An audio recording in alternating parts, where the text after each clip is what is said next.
Hello everybody, and how are you doing? In today's episode, I'd like to talk about 4 common career goals that you should be setting if you haven't already. And now a lot of the time, it's very easy for us to identify goals that we want to set in our life. For example, health goals, weight loss goals, improving relationship goals, training goals. But sometimes when we talk about these career goals, some people get a little bit confused as to what exactly are the type of goals that we should be setting or should be focusing on our career. And so today I want to address this problem or this issue.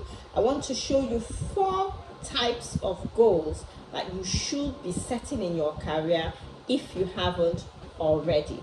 So goal number 1 is career professional advancement.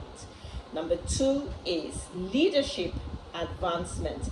Number 3 is educational advancement, and number 4 is personal development. So these are the 4 goals or types of goals that you should be setting in your career, and these goals are actually part of what will be encapsulated in any career plan or career blueprint that you choose to create. So I'll take them again: professional advancement, leadership advancement, educational advancement, and personal development. So let's take them one by one. So when we talk about professional advancement, what exactly am I talking about? And these are basically the goals you set that improve the performance of your work.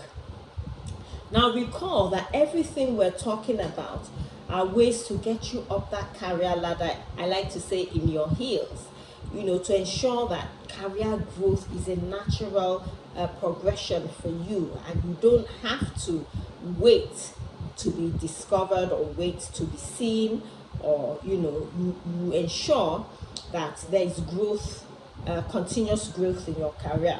So when we talk about professional advancements, it's what are the things or the goals that you can set that can make you more proficient in the workplace, such that you get noticed, such that all your key performance indicators, your top of the lot, or you excel in all of them. It's the things you can do to improve your technical ability on the job. That is when your direct boss gives you maybe some task to perform, that you can be sure that you will do it and excel in the outputs that you achieve. These are the things that get you noticed. So it's important that when you're setting your career goals, that you bear this in mind. Your professional advancement goals are also how to improve the services that you provide, even to your customer or to your client. And so again, this must be a focus area for you when you're setting your career goals. So it has to be the highest possible quality, because that's what's going to make you get new clients or retain the ones that you have. So let's look at some examples of professional advancement. Now, being a lawyer, one of the things I found is that there are a number of things that should have been taught in law school that are not taught in law school, and they're skills that you learn whilst on the job. They're very vital to you carrying out your tasks or the services that you provide the clients. And some of them include, sales and marketing. It can be emotional intelligence. It can be goal setting, for example. It can be team building. All these things are things that will help you to improve your output, even in the work that you're doing. It also can include some sort of creating a niche for yourself in a new area. So you got to do training about it and come back and bring that skill into the workplace and offer it to clients. So those are the kind of things under professional advancement. So now let's look at the second one, which is the leadership advancement. Now, even as you grow up the career ladder, it's very important that your trajectory be consistent and it be swift and also that you attain the leadership positions that will ensure your growth. So when we talk about leadership advancement, what we're really saying is that you must have goals that are focused on improving your managerial skills, and they're aimed at positioning you for greater responsibility and leadership positions. So it's very important that, because by the time you strive to go up the career ladder, your leadership skills even become more important than your technical ability. And so it's very important that you set goals, leadership goals, and you would have done that self-assessment that we've talked about in previous posts or previous episodes, that ensures that you know what your skill sets are, and you're able to identify the things that you need to do in order to become a better leader. Because management is always looking for people who have exhibited the qualities of a leader. And you have to have exhibited these qualities of a leader even before you get promoted into the leadership positions, so that when the opportunity arises, you will be top of mind. You don't have to go looking for who is ready for leadership. You would already have exhibited those leadership skills. So how do you lead your team? How do you impact and mentor those who you work with? How do you lead? So what's your leadership style? How do you treat your colleagues, your co-colleagues or your subordinates in the workplace? How likable are you as a person to work with? You understand, when you're put in a position of authority, do you deliver? Are you demeaning to your employees or to your junior colleagues? Do you talk down on them? Do you uplift them? Do you recognize the effort of your team members, or are you on a one man journey? So all those things are things that you have to set as goals in your when you're doing your career goal setting.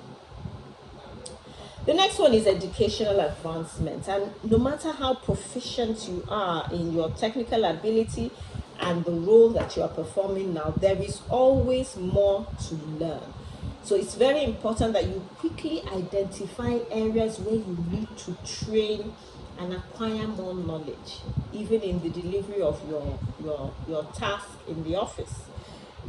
This training will help your career trajectory, because when you acquire these new let us call them certifications, obviously you'll be able to be placed at a higher level than others who you might be the same years at in the workplace.